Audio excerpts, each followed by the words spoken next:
if you're looking for a sign to get your sketchbook out, let this be it. Let's paint together and break out of any art slump that you've been feeling. I'm going to be doing this little spread that's kind of autumnal with the tea and the cinnamon sticks, and I'm going to be using my favorite medium, which is gouache. I've been using Maimeri gouache, which I hadn't used in a while, but they sent me some new colors, including this really stunning bronzy color that has a shimmer. And so these past few weeks I've been using them, and it's so fun to add new colors into the mix. I've been on this autumnal appreciation journey. I'm not really a fan of autumn. I'm a summer girl through and through, but painting the pretty things around me has been kind of meditative and has been like a bit of a gratitude journal. Painting beautiful things makes me happy and makes me look for the beauty in everything. So this has been a really great exercise. Like even just painting a really simple apple gets you seeing the beauty of the color that nature makes, which I know can sound cheesy, but I truly have found that painting has changed my perspective. And before we start, I just want to say a huge thanks to Louisa for always supporting my art and sponsoring this video with their gorgeous jewellery. They sent me 2 different types of hoops, which are perfect depending on my mood. These thinner ones are so pretty and have like a teardrop shape. The second pair of hoops are these bigger, chunkier ones, which I absolutely love, and I feel like a good pair of chunky hoops makes any outfit. I love that I have now non-tarnish hoops. I feel like all the hoops I've had in the past last me a few months and then they just tarnish because I don't really have the budget to get gold hoops, but Ana Luisa's jewellery is non-tarnish and really great quality for the price point. So here I am embracing the fall, looking cute with these earrings. You can use my link in the description box and get up to 25% off your jewellery picks. Thanks again to Ana Luisa for sponsoring and sending me this gorgeous jewellery. So I thought I would talk a bit about my process, but also chat some art things and thoughts while we paint together. I'm starting with the cupcake and I'm going in with my first watery layer. If you've watched my gouache videos before, you know I love layering gouache. I think you can kind of see that I keep the first layer thin but not super runny. So I really control the water content in that first layer so that it dries quickly and I can keep building on top. And this was my first time illustrating a cupcake, and it got me thinking about how I really want to embrace illustrating everything.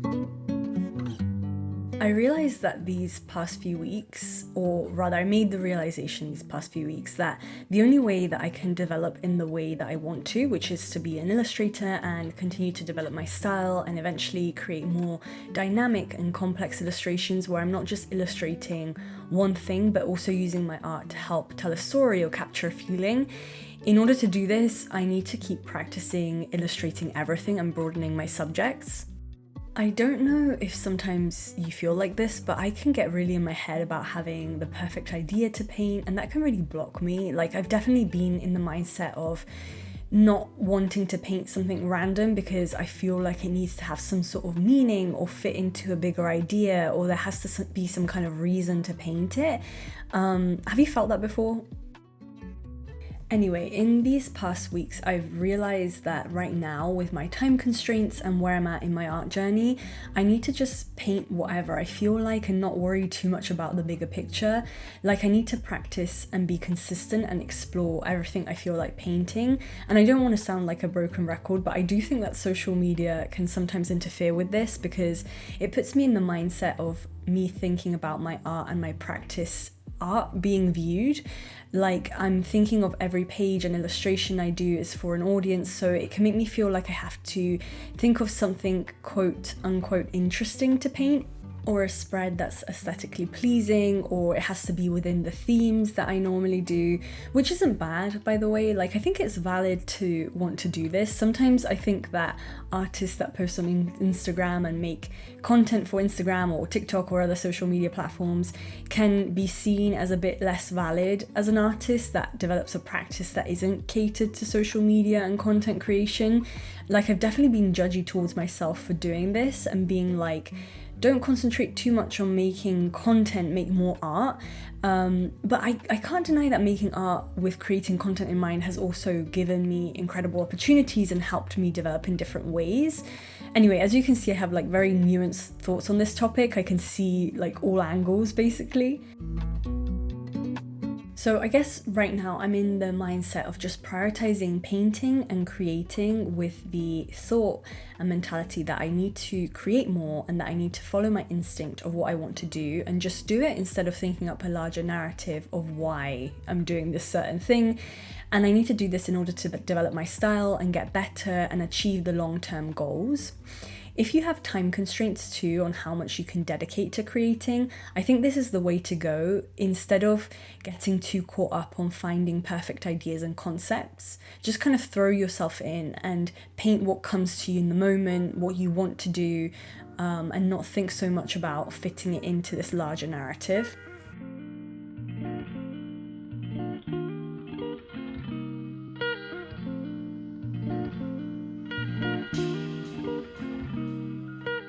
This is kind of why I painted this somewhat random assortment of things on this page. I thought this cupcake looked interesting and I wanted to paint it. I thought the tea bag was cute. I like drinking tea, so I was like, let me try painting a tea bag. The cinnamon sticks aren't particularly visual, but I thought they were interesting to try and translate into an illustration. And I love seeing how I was painting these things, like the decisions I was making on how to translate them into my own painting language. Like seeing the ways that I decide on communicating these images is really interesting and is great to kind of observe and see how you can adapt and develop further. And so that's why I think it's really good to broaden the stuff that I'm painting. It's really going to help me understand more about my style, where it's going, where I want it to go. So I guess the bottom line is that I'm going to be painting more things that I see and feel like painting with no reason, simply than the curiosity to see how I would paint it. Maybe I'm not saying anything groundbreaking, but these are just discoveries that I'm making along my own painting journey.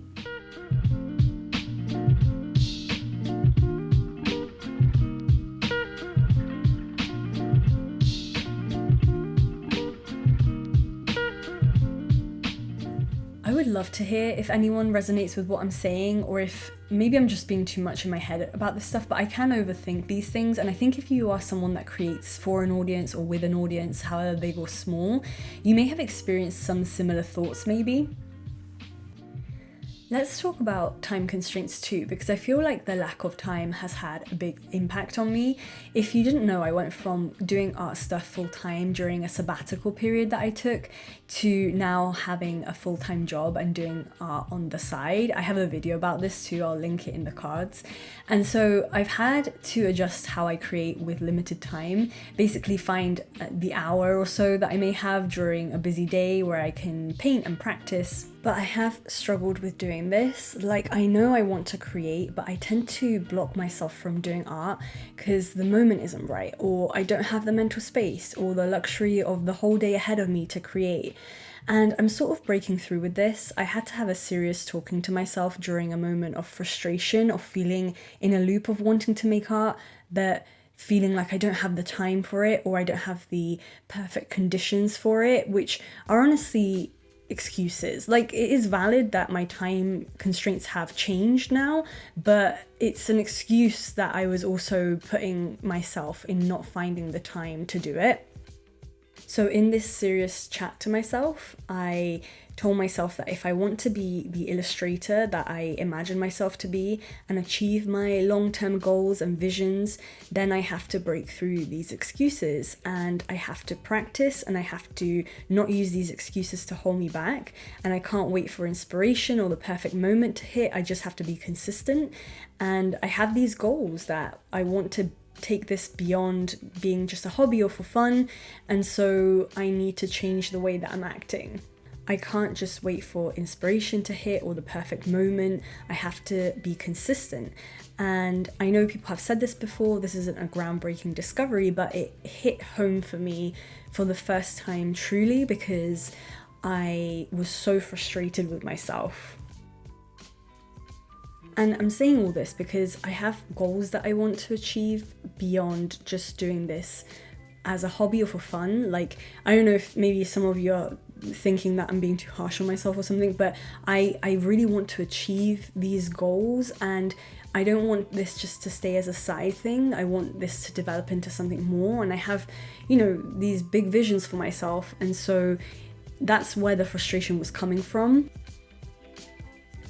So I've been diving into it. I've been painting in different locations depending on where I am. I've been painting on the sofa while I'm watching a show in the evening.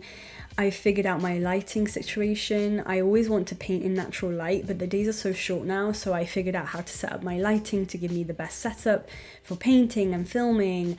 And these are small things, but I was really using these things, such as the lack of natural light, as an excuse not to paint. But I'm feeling positive about these steps that I've made, and even though they're seemingly small, they're helping me out with creating more, which is my goal for now. Just painting and going for it and exploring. And yeah, I'd love to hear if any of you have felt similarly to this, or if you have any tips or thoughts. And this is how the spread turned out. I'm really happy with how it turned out. I really enjoyed painting different things to what I normally paint. And I will see you in my next video. Bye.